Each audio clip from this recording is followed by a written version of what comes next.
તો સમય રૈનાનો show India's got લેટેન્ટ વિવાદમાં આવ્યો છે ત્યારથી અમદાવાદમાં હવે નહીં યોજાય અભદ્રાથી ભરેલો કોમેડી શો। અમદાવાદ બાદ યુટ્યુબર સમય રૈનાનો સુરતમાં પણ વિરોધ કરવામાં આવી રહ્યો છે। ગુજરાત ફર્સ્ટે અગ્રણીઓ અને યુવા વર્ગ સાથે સંવાદ કર્યો। સુરતના લોકોમાં સમય રૈનાનો સામે ખાસ રોષ ભભૂક્યો છે અને કહ્યું છે કે આવા કોમેડી શોને કાયમી બેન કરવા જોઈએ। ગુજરાત આધ્યાત્મિક અને સંસ્કારોની ભૂમિ છે, આવી ભૂમિ પર આવા અભદ્ર શો નાશ થવા જોઈએ।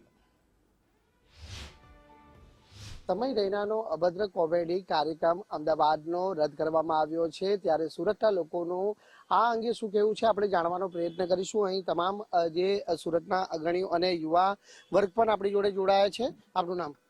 મારું નામ વત્સલ પચ્ચીકર છે। શું કહેશો સમય રૈનાના આ અભદ્ર કોમેડી કાર્યક્રમને લઈ?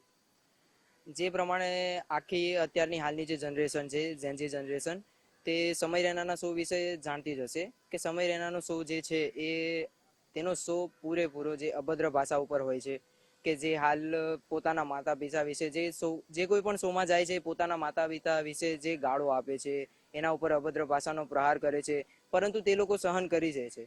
મને જણાતું નથી કે હિન્દુ સંસ્કૃતિ પ્રમાણે જો આપણે જોવા જઈએ તો માતા પિતાને દેવ સમાન આપણે માનવામાં આવે છે। તો ત્યાં જે શોમાં જાય છે, જે લોકો શોમાં ભાગીદારી હોય છે, તો આ લોકો તેઓના માતા પિતા વિશે આ પ્રમાણેના પ્રહાર કેવી રીતે સહન કરી શકે છે? આ સારું નથી, આપણા સમાજ માટે સારું નથી। આપણે હિન્દુઓ છે અને બધા એવા લોકો કરતા હોય તો સારું નહીં લાગે। આપણે કોઈ ગંદા લોકો નથી, આપણે સારા લોકો છે અને હવે એવા ચેનલને બંધ કરવું જોઈએ અને એના પર કેસ કરવો જોઈએ અને અંદર લાગવું જોઈએ અને આવા લોકોને બેન કરવું જોઈએ અને સરકારને ધ્યાનમાં લેવું જોઈએ અને બધાને ધ્યાન રાખવું જોઈએ। ઘાતક રૂપ એટલે તમે જોઈ શકો છો કે એના રિએક્શન હમણાં જ આવે છે, ઘરડા ઘર ચાલુ થઈ ગયા છે, ઓલ્ડ એજ હોમ થઈ ગયા છે। કેમ? એને માતા પિતા પ્રત્યે જે આદરનો ભાવ છે એ જ પૂર્ણ થઈ જાય છે। કારણ કે આવું બધી જે અરબી સંસ્કૃતિ કહી શકો તમે કે જેમાં કોઈનું સંસ્કાર નથી હોતા।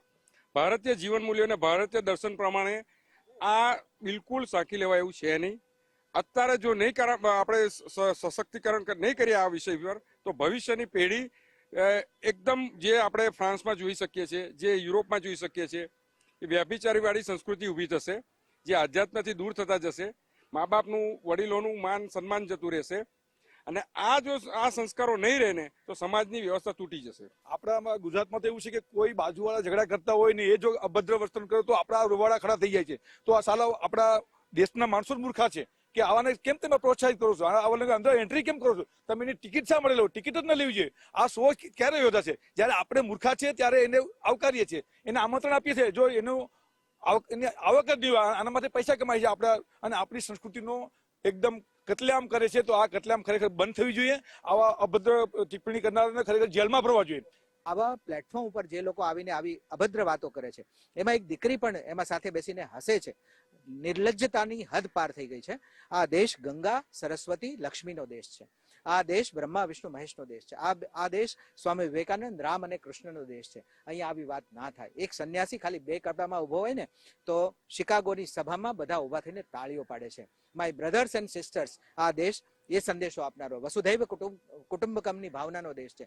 ત્યાં આવા લોકો જો હિન્દુસ્તાની હોય, હું તો એને હિન્દુસ્તાની કહેતો જ નથી, અને હિન્દુસ્તાની હોય તો એને જેલના સળિયા પાછળ ધકેલી અને એક દાખલો બેસાડવો જોઈએ અને દેશના કોઈ પણ ખૂણે આવા કોઈ કાર્યક્રમમાં, કોઈ શોમાં કોઈ ભાગ લેવો ના જોઈએ। કેમેરામેન છે વાડર સાથે રાકેશ બ્રહ્મભટ્ટ, ગુજરાત ફર્સ્ટ, સુરત।